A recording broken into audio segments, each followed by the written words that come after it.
రోజుల కోర్సు పూర్తి చేస్తే చాలు 100% ప్లేస్మెంట్ సపోర్ట్ తో సాఫ్ట్వేర్ జాబ్ మీ సొంతం. వెంటనే కోడ్ జ్ఞాన్ డెస్టినేషన్ ని సంప్రదించండి. నమస్తే ఉమా గారు. నమస్తే అమ్మా. ధనుస్సు రాశి వారికి కనుక మనం చూస్తే ఈ మాసాంతం అసలు ఏ విధంగా ఉండబోతుంది అంటారు? ప్రత్యేకించి జనవరి మాసంలో వీళ్ళు ఏ విషయాల్లో జాగ్రత్తలు వహించాలి? ముందుగా అందరికీ నూతన ఆంగ్ల సంవత్సర శుభాకాంక్షలు అండి. అయితే ఇప్పుడు మనం 2025 జనవరి మాసంలో ఎలా ఉంటుందో రాశి ఫలాలు చూస్తూ మాస ఫలితాలు చూస్తూ భాగంగా మనం ధనస్సు రాశిలోకి వచ్చాము. ఈ ధనస్సు రాశి వాళ్ళకి చెప్పాలి అంటే లగ్నంలో రవి బుధులు ఉన్నారండి. ధనస్సులోనే రవి బుధుల యొక్క కలయిక ఉంది. సో ఇప్పుడు ఈ యొక్క ధనస్సు రాశి వాళ్ళ యొక్క పరిస్థితి ఆచితూచి అడుగు వేయాలి. ఎందుకంటే ఒక గొప్పగా వెళ్ళేటువంటి అవకాశాలు, ఆశలు వీళ్ళకి చిగురుస్తాయి. కానీ ఎప్పుడైతే రవి బుధుడు కలిసి ఉన్నారో వీళ్ళ యొక్క తెలివి అనేది మందగించి తప్పు నిర్ణయాలు తీసుకునే అవకాశాలు ఎక్కువ ఉంటాయి. సో విషయంలో మీరు చూసుకుంటే కనుక తెలివితేటలతో ఒక అడుగు ముందుకు వేయగలిగితే అపారమైన అదృష్టము, ధనలాభములు కలుగుతాయి. ఎందుకనంటే 3వ స్థానంలో శుక్ర శని యొక్క గోచరిస్తున్నారు. శుక్రుడు మరియు శని ఇద్దరు కూడా 3వ స్థానంలో గోచరించడం వల్ల అపారమైన అదృష్టం ఈ జనవరి మాసంలో ధనయోగం కానీ, వస్తుయోగం కానీ, వాహన యోగం కానీ ఏదైనా సరే ఒక సర్ప్రైజ్ అనేది జనవరి మాసంలో ధనస్సు రాశి వాళ్ళకి ఖచ్చితంగా ఉంటుంది. ఒక లైఫ్ టర్నింగ్ ప్రాజెక్ట్స్ అవ్వచ్చు, ఒక లైఫ్ టర్నింగ్ మూమెంట్స్ అవ్వచ్చు, లైఫ్ టర్నింగ్ డెసిషన్ మేకింగ్స్ అవ్వచ్చు, ఇవన్నీ కూడా ఈ జనవరి మాసంలో జరగబోతున్నాయి. జనవరి మాసంలో ధనస్సు రాశి వాళ్ళకి చాలా బ్రహ్మాండంగా ఉంది అని చెప్పాలి ఓవరాల్గా అండి. అదేవిధంగా 4వ స్థానంలో రాహు గోచరిస్తున్నాడు. ఎప్పుడైతే 4వ స్థానంలో రాహు ఉంటాడో కుటుంబ సభ్యులతో వైరము కానీ, అంటే కుటుంబ సభ్యులతో టైం స్పెండ్ చేయడానికి కూడా టైం లేనంతలాగా వీళ్ళు మారిపోవడము లాంటివి ఉంటాయి. అదేవిధంగా అట్ ద సేమ్ టైం 3వ స్థానంలో శుక్రుడు ఉండడం వల్ల కుటుంబ సభ్యులు, బంధుమిత్రులతో వాళ్ళతో మళ్ళీ విందు వినోద కార్యక్రమాలకు వెళ్ళేటువంటి అవకాశాలు కూడా కనిపిస్తున్నాయి. అంటే మిక్స్డ్ ఫలితాలను కుటుంబ సభ్యులతో కనబడుతున్నాయి కాబట్టి చెప్పేటువంటిది కుటుంబ సభ్యులతో ఎక్కువగా టైం స్పెండ్ చేయండి. వాళ్ళ యొక్క అభినందనలు, మన్ననలు పొందితే మీకు ఎక్కువ సపోర్ట్ ఉంటుంది. లేదా కుటుంబమైనటువంటి అసౌఖ్యం కనబడుతుంది, అశాంతి, వాళ్ళు ఏదో అంటారు, మాటల వల్ల చాలా ఇబ్బంది పడుతూ ఉంటారు మీరు. సో బ్లేమ్ అవ్వడం లాంటివి ధనస్సు రాశి వాళ్ళకి ఎక్కువ గోచరిస్తున్నాయి కాబట్టి కుటుంబానికి ఎక్కువ వాల్యూ ఇవ్వడము. సో 4వ స్థానంలో రాహు ఉన్నాడు కాబట్టి వాహన సౌఖ్యం, లాంగ్ ట్రావెలింగ్స్ వెళ్ళడం లాంటివి జరిగేటువంటి అవకాశాలు కనిపిస్తున్నాయి. సో విందు వినోద కార్యక్రమాలు, సరదాగా తిరగడం లాంటివి ఈ జనవరి మాసంలో కనబడుతున్నాయి. అదేవిధంగా 6వ స్థానంలో గురుడు గోచరిస్తున్నాడండి. 6వ స్థానంలో గురుడు ఎప్పుడైతే గోచరిస్తున్నాడో అప్పులు చేయాల్సినటువంటి పరిస్థితి రావడము, అదేవిధంగా ఆర్థికపరమైనటువంటి పెద్దగా మార్పులేమీ జనవరి మాసంలో ఉండవు. అవకాశాలు వస్తాయి, ప్రయత్నపూర్వకంగా అన్ని సక్సెస్ అవుతాయి. కానీ ఈ యొక్క గురుడు ఎప్పుడైతే 6వ స్థానంలో ఉన్నాడో ఈ గురుబలం లేదని చెప్పాలి. సో గురుబలం ఎప్పుడైతే లేదో సరైనటువంటి ఐడెంటిటీ రాదు, సరైనటువంటి డబ్బు రాదు, డబ్బు నిలబడకపోవడము. వచ్చిన డబ్బు ఒక ₹1,00,000 వస్తాయి. ఆకస్మికంగా జనవరి మాసంలో ధనస్సు రాశి వాళ్ళకి ఆకస్మికంగా ఒక ₹1,00,000 వచ్చాయి. ఆ ₹1,00,000 ఎప్పుడో పోయిన సంవత్సరం ఏప్రిల్ నెలలో చేసినటువంటి అప్పు కోసం ఈ ₹1,00,000 వీళ్ళు కట్టాల్సి వస్తుంది. ఆ రకంగా డబ్బులు నిలబడకపోవడము, ఆరోగ్య సమస్యల కోసం, హాస్పిటల్స్ కోసం ఈ డబ్బు అంతా వెచ్చించడము, ధనం వృధా అయిపోవడము, ఈ రకంగా ఈ డబ్బులు అనేవి ఖర్చు అయిపోతూనే ఉంటాయి. అదేవిధంగా ఎంత కష్టపడినా, ఎంత ప్రయత్నం చేసినా, ఎంత 10 మందికి మంచి చేసినా వీళ్ళకి సరైనటువంటి గుర్తింపు రాదు. ఎప్పుడు ఆ కింద స్థాయి అక్కడే ఉండిపోతారు.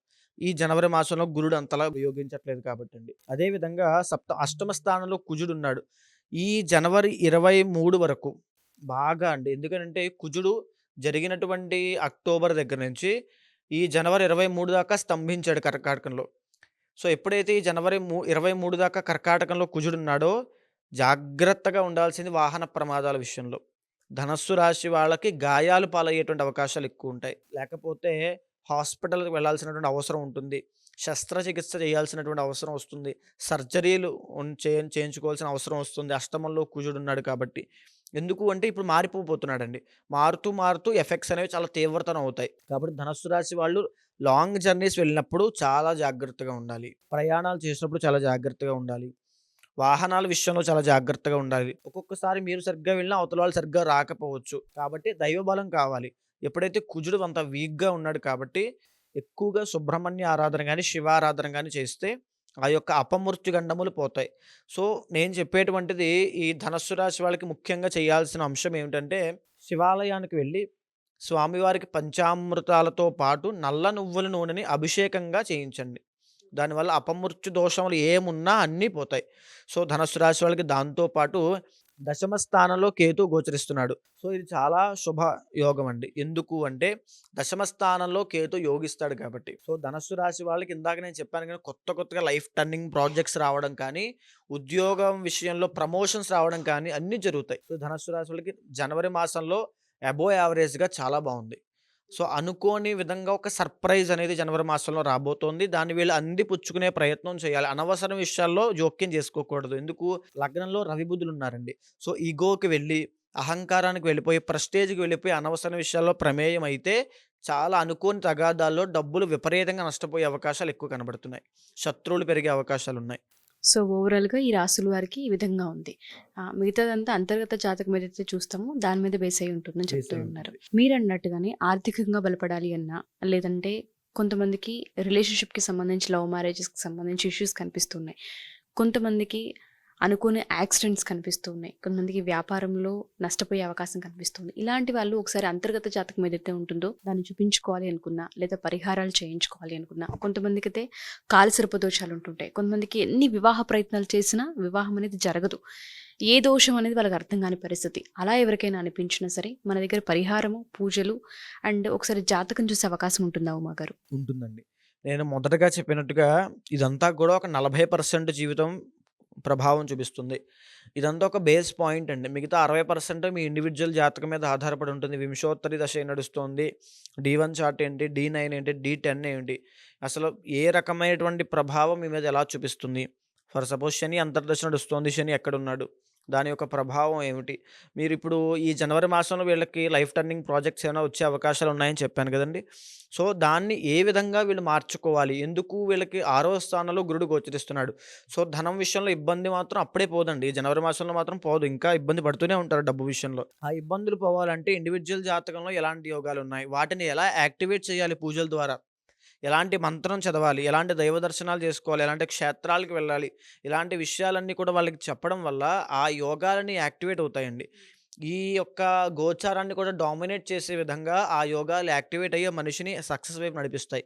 డబ్బు వైపు, రుణ బాధలు తొలగించడానికి, ఆ యొక్క మానసిక స్థైర్యాన్ని కల్పించడానికి ఆ వ్యక్తికి దోహదపడతాయి. ఓకే. సో ఇండివిజువల్‌గా జాతకం ఎవరైతే అంతర్గత జాతకం చూపించుకుంటూ ఉంటారో స్పిరిచువల్ ఎనర్జీ అని మనం చెప్తూ ఉంటుంటాం. సో దాని త్రూ వీళ్ళని హీల్ చేసే అవకాశం కూడా ఉంటూ ఉంటుంది.